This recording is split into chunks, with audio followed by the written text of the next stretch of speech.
తెలంగాణ రైతాంగానికి ప్రభుత్వం అండగా నిలుస్తుందని, అన్నదాతలను రాజులుగా చూడాలన్నదే ప్రభుత్వ ముఖ్య ఉద్దేశమని మంత్రి తుమ్మల అన్నారు. రేపు సచివాలయం ఎదుట నిర్వహించబోయే రైతు భరోసా విజయోత్సవ ఏర్పాట్లను సీఎస్ రామకృష్ణారావు వివిధ శాఖల అధికారులతో కలిసి మంత్రి పరిశీలించారు. అన్ని జిల్లాల నుండి రైతు భరోసా పొందిన లబ్ధిదారులు పాల్గొంటున్న నేపథ్యంలో రైతులకు ఇబ్బంది కలగకుండా ఏర్పాట్లు పక్కాగా ఉండాలని సంబంధిత శాఖల అధికారులను మంత్రి ఆదేశించారు. విద్యుత్, త్రాగునీరు, షామియానాలు, సీటింగ్ కెపాసిటీ, ట్రాఫిక్ నియంత్రణ, వాహనాల పార్కింగ్, ఇతర అంశాలపై అధికారులకు తుమ్మల దిశానిర్దేశం చేశారు.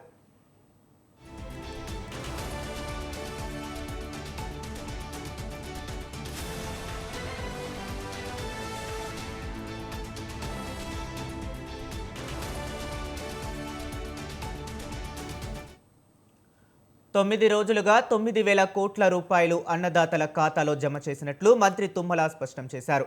అప్పటి ప్రధాని మన్మోహన్ సింగ్ ఆధ్వర్యంలో దేశవ్యాప్తంగా రైతులకు 70,000 కోట్ల రుణమాఫీ జరిగితే తెలంగాణలో ఇప్పుడు 25 లక్షల మంది రైతులకు 21,000 కోట్ల మేర రుణమాఫీ చేసినట్లు తుమ్మల తెలిపారు.